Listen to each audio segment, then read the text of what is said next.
Unplanned में क्या है, जैसे मैंने पहले बताया था कि ये एक एक्सीडेंटल या इंसिडेंटल इवेंट्स हैं जो कि बिना प्लानिंग के हो जाते हैं। अब यहाँ पे क्या है, यहाँ पे मुझे कैसे हैंडल करना होता है, सबसे पहले मुझे एक्चुअल प्रोसेस बताना होता है।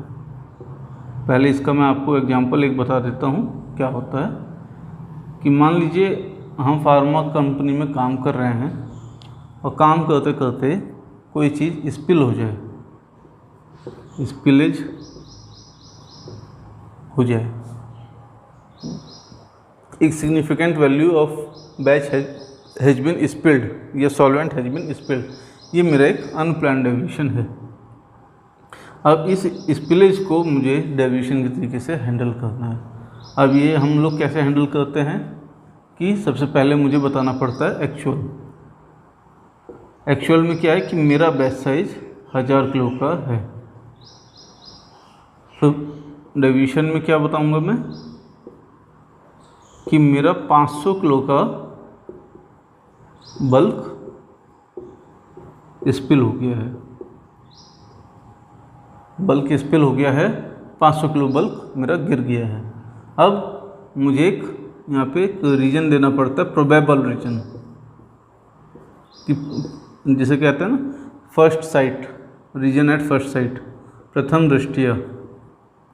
प्रोबेबल रीजन में मैं बताऊंगा कि ये जो है हैंडलिंग के ड्यूरेशन पे गिर गया, हैंडलिंग पे स्पिल्ड हो गया, हैंडलिंग में यहाँ पे स्पिल हो गया। अब इसके बाद मुझे एक करेक्शन बताना पड़ता है। जैसे मैंने आपको QMS वाले चैप्टर में बताया था कि correction, corrective action and preventive action, तो मुझे यहाँ पे करेक्शन बताना पड़ेगा कि मैंने उस 500 किलो का जो मेरा बैच बच गया है उसको क्वारंटीन कर दिया है, मतलब उसको संभाल के एक साइड रखा है, बल्कि बाकी जो 500 किलो मेरा स्पिल हो गया है उसको मैंने कलेक्ट करके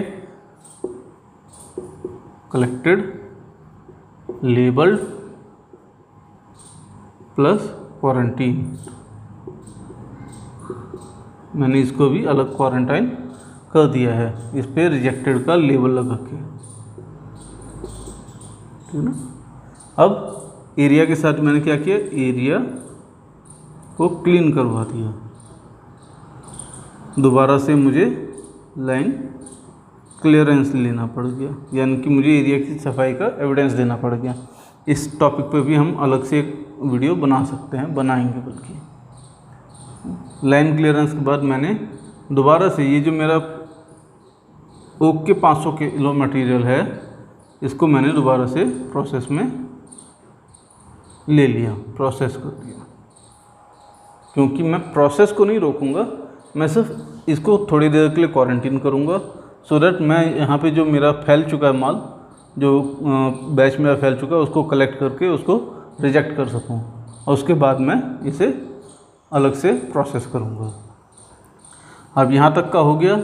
अब यहाँ पे मेरा आता है असली खेल, क्योंकि अनप्लान्ड डेविएशंस को ये कहा जाता है कि अब इसका आप बताइए कि आखिर ये हुआ तो हुआ क्यों, और रूट कॉज क्या है। मैंने बताया कि हैंडलिंग एरर था। अब ये हैंडलिंग एरर तो था, लेकिन ये हैंडलिंग एरर हुई तो हुई क्यों। अब अगला आता है मेरा इन्वेस्टिगेशन।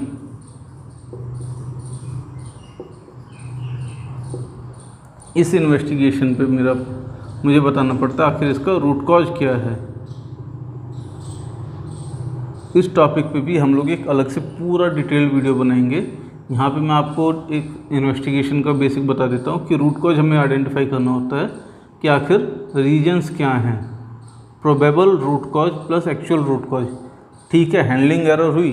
अब वो हैंडलिंग एरर क्या थी, उसने मान लीजिए वो जो कंटेनर था उसके हैंडल्स नहीं थे, या उसमें कोई हैंडलिंग का टूल नहीं था, या जिस ट्रॉली पे वो आ रहा था वो ख़राब थी।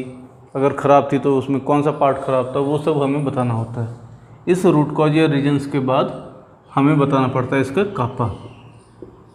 अब क्योंकि करेक्शन हम लोग ऑलरेडी बता चुके हैं, वो इमीडिएट एक्शंस थे, तो यहाँ पे मुझे सिर्फ corrective action and preventive action बताने होते हैं कि करेक्टिव एक्शन मैं इस रूट कॉज को कैसे ट्रीट करूँगा, और प्रिवेंटिव एक्शन कि मैं इसको आगे फ्यूचर में होने से कैसे इन्हें रोकूँगा।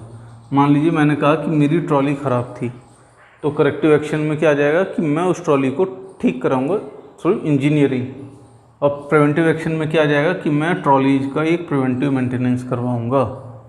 हर एक फ्रिक्वेंसी पे 3 महीने, 4 महीने, 5 महीने, 6 महीने, एक टाइम इंटरवल पे मैं अपनी ट्रॉलीज का प्रिवेंटिव मेंटेनेंस करवाऊंगा। अब इस कापा का जब भी हम कहेंगे कि कापा लिया जाएगा तो इसका फिर एक रिस्क असेसमेंट भी किया जाएगा।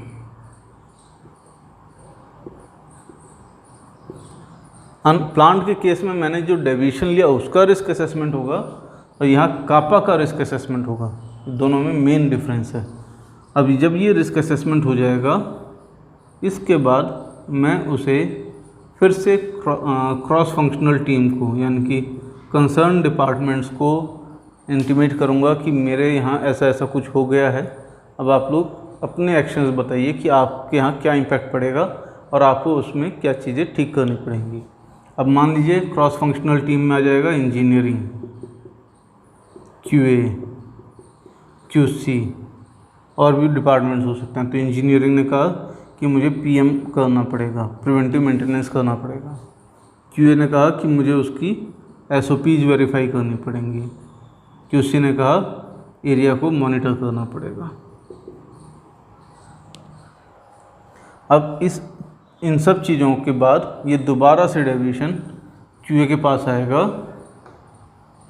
और QA के पास क्यों आएगा? इवैल्यूएशन के लिए। QA इवैल्यूएशन में कैसे? वो बताएगा कि पास्ट हिस्ट्री, पास्ट में तो नहीं ऐसा कहीं कुछ हुआ, पास्ट में तो नहीं कहीं ऐसा बल्क स्पिल हुआ था ट्रॉली टूटने की वजह से, ये सब भी आइडेंटिफाई करना है। प्लस कोई और एक्शन जो इम्पैक्टेड डिपार्टमेंट्स के कमेंट्स में छूट गए हों उनको भी आइडेंटिफाई करने का। प्लस यहाँ पे QA ये इवैल्यूएट करेगा whether this CAPA can be implemented or not।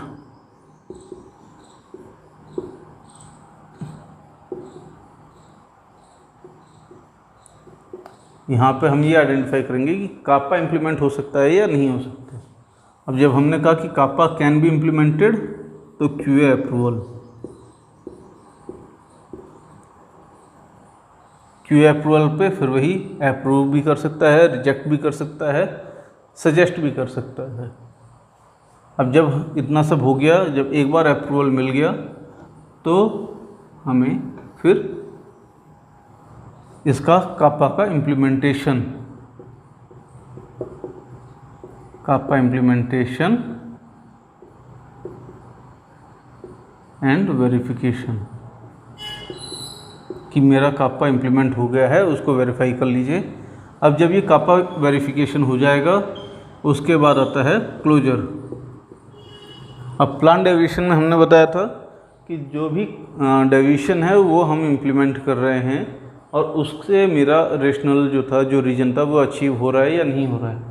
यहाँ पे बल्कि हमें ये बताना कि कापा मेरा इम्प्लीमेंट हो गया है या मैं कापा को इस तरीके से इम्प्लीमेंट कर रहा हूँ और इसका इफ़ेक्टिवनेस वेरीफाई कर लिया गया है, इफ़ेक्टिवनेस प्रूव कर दिया गया है, इफ़ेक्टिवनेस वेरीफाइड एंड दस this deviation can be closed. अब जब मेरा ये डेविएशन क्लोज हो जाएगा उसके बाद मैं इसको एक फ़ाइल में करके अलग से आर्काइवल में रख देता हूँ जहाँ पे मैं सारे डॉक्यूमेंट्स रखे जाते हैं। और जब मेरा ये सारे डॉक्यूमेंट्स एक जगह आर्काइव हो जाते हैं तो मुझे फिर उसको उसी हिसाब से मेंटेन करना पड़ता है। ये सब कुछ मेंटेन होता है थ्रू ए लॉग बुक, जो कि डिपार्टमेंट या कंपनी वाइज आप अपने हिसाब से SOP में जैसे होता है वैसे मेंशन करते हैं। और